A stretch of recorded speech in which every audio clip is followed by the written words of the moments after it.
Gold hub తాకట్టులో ఉన్న బంగారాన్ని విడిపించి కొనబడును. అదే రోజు ఆన్లైన్ ధరకు కొని డబ్బులు ఇవ్వబడును. నమస్తే, వెల్కమ్ టు మనం టీవీ. నేను మీ ప్రియాంకారావు. ఈ రోజు మనతో పాటు ప్రముఖ పొలిటికల్ అనలిస్ట్ డివి శ్రీనివాస్ గారు ఉన్నారు. వారితో మాట్లాడదాం. నమస్తే సార్. నమస్తే. వైసీపీ వాళ్ళు ఒక పోస్ట్ ని రిలీజ్ చేశారు. అంటే జూన్ 9వ తారీఖున ఆదివారం ఉదయం 9:38 జగన్మోహన్ రెడ్డి గారు ప్రమాణ స్వీకారం చేయబోతున్నారు సీఎం గాని. దీని నేపథ్యంలో వైజాగ్ లో ఆల్మోస్ట్ హోటల్స్ లో కూడా రూమ్స్ అన్ని బుక్ అయిపోయినట్టు తెలుస్తుంది. ఇది కూడా వారు చెప్తున్న మాటే. అసలు ఏంటి అంటే ప్రమాణ స్వీకారానికి సంబంధించి బాధ్యత అంతా కూడా ప్రభుత్వం తీసుకుంటుంది. వీళ్ళెందుకు అత్యుత్సాహాన్ని ప్రదర్శిస్తున్నారు? ఇంకొకటి ఏంటంటే ఆలు లేదు సూలు లేదు, అల్లుడి పేరు సోమలింగం అన్నట్టు జూన్ 4 ఇంకా రానే లేదు, ఆ రోజు ఇంకా ఫలితాలు రానే లేదు, ఈ లోపే ప్రమాణ స్వీకారానికి డేట్ ఫిక్స్ చేసుకుంది. అసలు ఏంటి ఇంత అత్యుత్సాహం ప్రదర్శించడం వెనుక కారణాలు ఏంటి? అలానే ఇంత ఓవర్ కాన్ఫిడెన్స్ ఎందుకు? ప్రమాణ స్వీకారం చేయాల్సిన ఆయన దేశంలో లేడు. ఎక్కడున్నాడు? లండన్లో ఉన్నాడు. ఆయన లండన్లో ఉండి ఇవన్నీ వీళ్ళతో చేపిస్తున్నాడా? మనకేంటంటే జగన్మోహన్ రెడ్డి ఇక్కడ లేకుండా ఎలక్షన్ జరిగిపోయింది, ఇంకా కౌంటింగ్ కాకుండా ప్రమాణ స్వీకారానికి ఏర్పాట్లు, లేకపోతే ప్రమాణ స్వీకారం హాజరవటం కోసం హోటల్ గదులు బుక్ చేసుకోవటం, train tickets, flight tickets, bus tickets block అయిపోయాయని. అంటే ఏంటి ఇది? మైండ్ గేమ్ అనుకోవాలా, లేకపోతే ఇది బరి తెగింపు అనుకోవాలా, లేదు ఒక పిచ్ అనుకోవాలా?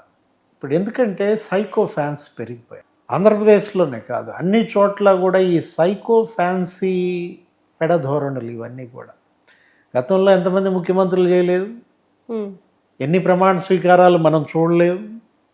వాళ్ళు ఎవరన్నా ఎప్పుడన్నా ఇలాంటి పనులు చేశారా? ఇలాంటివి ప్రోత్సహించారా?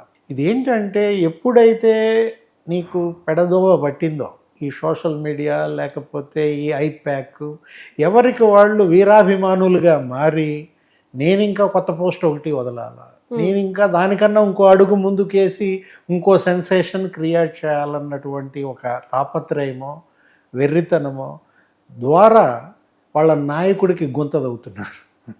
ఇప్పుడు జగన్మోహన్ రెడ్డి గెలుస్తాడా?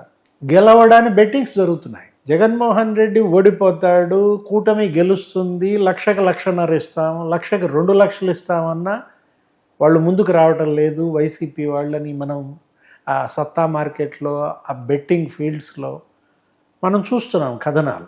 ఒకవైపేమో ఆయన ఎదురెత్తున్నాడు, ఆయన కుటుంబంలోనే జగన్మోహన్ రెడ్డి పైన తిరుగుబాటు. ఏది? చెల్లెళ్ళే తిరగబడ్డారు. ఆయన తల్లే కొడుకు పార్టీని ఓడించమని పిలిపించింది. ఇండైరెక్ట్గా షర్మిలను గెలిపించండి అని పిలిపివ్వడం ద్వారా కొడుకు నిలబెట్టిన అభ్యర్థి ఓటమిని తల్లి కోరుకుంది విజయమ్మ. ఇప్పుడు ఇలాంటి పరిస్థితుల్లో కూడా జగన్మోహన్ రెడ్డి గెలుస్తాడన్న అతి విశ్వాసమా, లేకపోతే దీన్ని ఎలా చూడాలా? ఇవన్నీ కూడా అవాస్తవాలు అంటున్నారు. ఏది?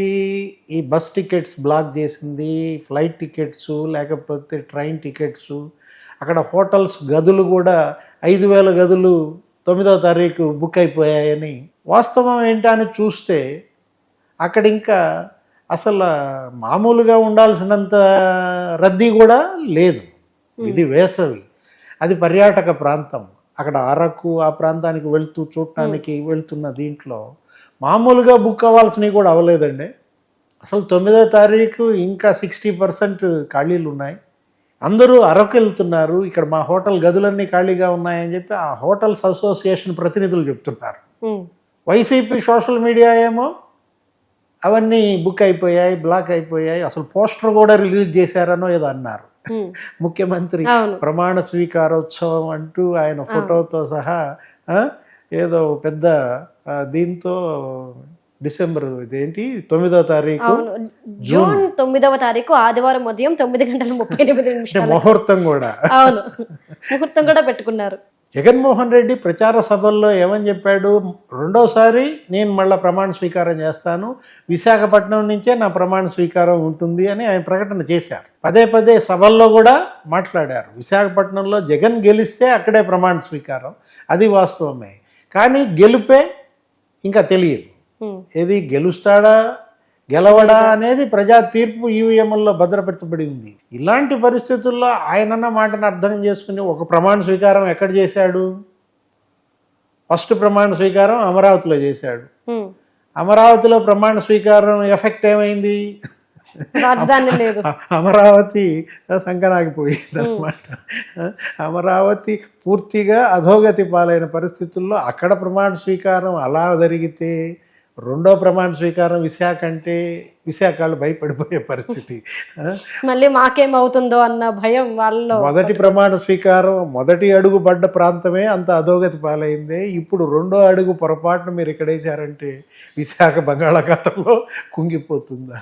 ఇలాంటి పరిస్థితుల్లో వీళ్ళ దీంట్లో వీళ్ళున్నారు. ఏంటి ప్రమాణ స్వీకారం, రైలు టికెట్లు, ఫ్లైట్ టికెట్లు, హోటల్ గదులు, పోస్టర్లు.